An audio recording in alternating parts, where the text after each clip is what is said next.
बिस्मिल्लाहिर्रहमानिर्रहीम। 10th biology के हवाले से चैप्टर नंबर 12 और लेक्चर नंबर हमारा चल रहा है आज 18। और आज हमारा टॉपिक है कोऑर्डिनेशन और इसकी टाइप्स के बारे में।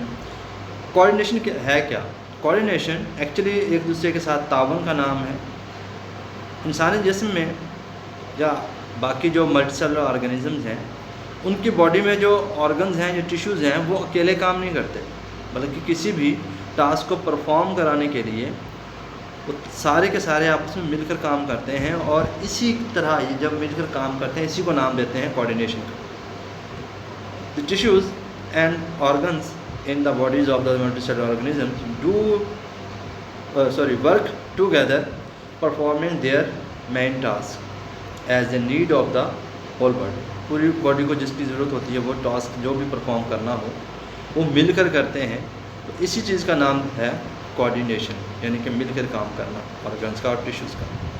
दो टाइप्स की कोऑर्डिनेशन होती है, एक है नर्वस कोऑर्डिनेशन और दूसरी है chemical coordination. Nervous coordination nervous system के मुतालिक है और जो केमिकल कोऑर्डिनेशन है वो एंडोक्राइन सिस्टम के मुतालिक है, यानी कि सिक्रेशंस के हवाले से ये आती है इसमें। अब हम बात करते हैं ये कोऑर्डिनेशन जब होती है उसमें उसके जो 5 कंपोनेंट्स हैं वो कौन कौन से हैं। कोऑर्डिनेशन जब एक्शन परफॉर्म होता है उसमें कौन कौन से 5 चीज़ें हैं जो लाजमी होती हैं वहाँ पे मौजूद। सबसे पहली है स्टिमुलस। स्टिमुलस क्या है? यानी कि हीट महसूस करना, ठंडक महसूस करना, प्रेशर महसूस करना या कुछ भी। फॉर एग्जांपल एनवायरमेंटल कोई भी फैक्टर है जो किसी भी बॉडी को अफेक्ट करता है उसे हम नाम देते हैं स्टिमुलस। रोशनी भी हो सकती है, हीट भी हो सकती है, ठंडक भी हो सकती है, प्रेशर, इसी सारे चीज़ें, ये सारे के सारे एनवायरमेंटल फैक्टर जो हैं ये सारे सारे स्टिमुलस कहलाते हैं। इसके बाद आ जाता है वर्ड्स रिसेप्टर्स। जो इन चीज़ों को महसूस करते हैं उन्हें रिसेप्टर कहते हैं। जैसे कि अब साउंड है, एयर है। अगर साउंड एयर्स हमारे कान महसूस करते हैं, आइज़ देखती हैं चीज़ों को, नोज़ महसूस करते हैं खुशबू को, और ज़बान जो है वो टेस्ट चेक करती है मुख्तलिफ़ चीज़ों को। ये सब के सब क्या कहलाते हैं? रिसेप्टर्स कहलाते हैं, जो चीज़ों को महसूस करते हैं। अब रिसेप्टर के बाद फिर आती है बारी कोऑर्डिनेटर की। ब्रेन और spinal cord as a coordinator work करते हैं। ये क्या करते हैं कि ये देखें, एनवायरनमेंट से ये चीज़ें महसूस की बॉडी ने और रिसेप्टर ने महसूस किया कि यूँ हुआ है, और उसके बाद वो मैसेज सेंड कर देते हैं किसके पास? कोऑर्डिनेटर के पास। अब कोऑर्डिनेटर का क्या क्या है? एक ब्रेन और हमारा स्पाइनल कॉर्ड। स्पाइनल कॉर्ड जो रीढ़ की हड्डी में होता है। इसके बाद बात आती है हमारे इफेक्टर्स की। अब इफेक्टर्स जो हैं वो कौन से हैं? हार्मोन्स भी हो सकते हैं, हमारे नेफ्रॉन भी हो सकते हैं, ये सारे इफेक्टर्स हैं। इसके बाद फिर हम एक रेस्पॉन्स देते हैं। रेस्पॉन्स क्या है? On receiving the message from coordinators the effectors perform action.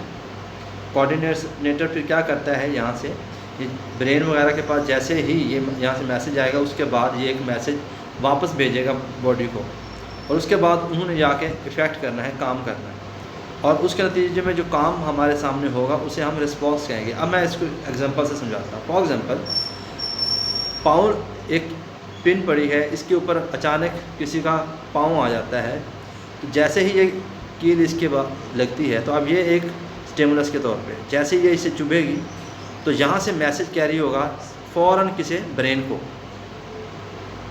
Receptor ने महसूस किया, हमारी स्किन रिसेप्टर के तौर पे काम करती है, इसने महसूस किया भी यहाँ पे कील चुभी है। अब इस कील की वजह से क्या होगा?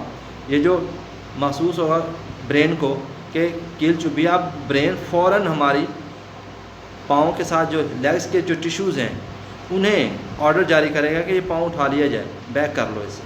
तो ये जब पाँव जब यहाँ से उठ जाएगा, साइड पे कर लेंगे, इसी का नाम होगा रेस्पॉन्स। इसी तरह एक और एग्जांपल भी है। गर्म कप को या गर्म चीज़ को जैसे ही आपका हाथ टच होता है तो आप हाथ पीछे कर लेते हैं, तो ये होता है जैसे ही हाथ टच होगा तो हीट महसूस होती है, जो कि स्टिमुलस के तौर पे है, रिसेप्टर ने महसूस की, और कोऑर्डिनेटर के पास जब ये पहुंचा कि जी हीट यहाँ पे है, तो उस कोऑर्डिनेटर ने ऑर्डर जारी करना है फैक्टर्स को भी जल्दी से हाथ पीछे कर लिया जाए। तो जैसे ही वो हाथ पीछे होंगे तो इसी का नाम होगा रेस्पॉन्स। अब रेस्पॉन्स आपको डेफिनेशन के तौर पे भी ज़रा देखने क्या है। वो कहता है on receiving the message from coordinators the effectors perform action, this is called response. इसे हम रेस्पॉन्स का नाम देंगे। अब यहाँ पे डायग्राम भी एक दी हुई है, इसे भी आप देख लें ज़रा।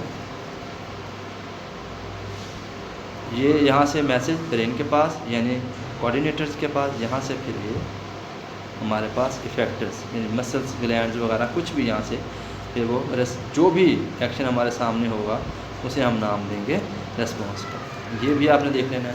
तो ये था आज का हमारा लेक्चर। इसमें आपने यहाँ से डेफिनेशन वगैरह और ये डिटेल आपने से स्टडी कर लेनी है। ये सारा वही कुछ इजी वर्ड्स में दिया हुआ है, इसमें कुछ मुश्किल नहीं है।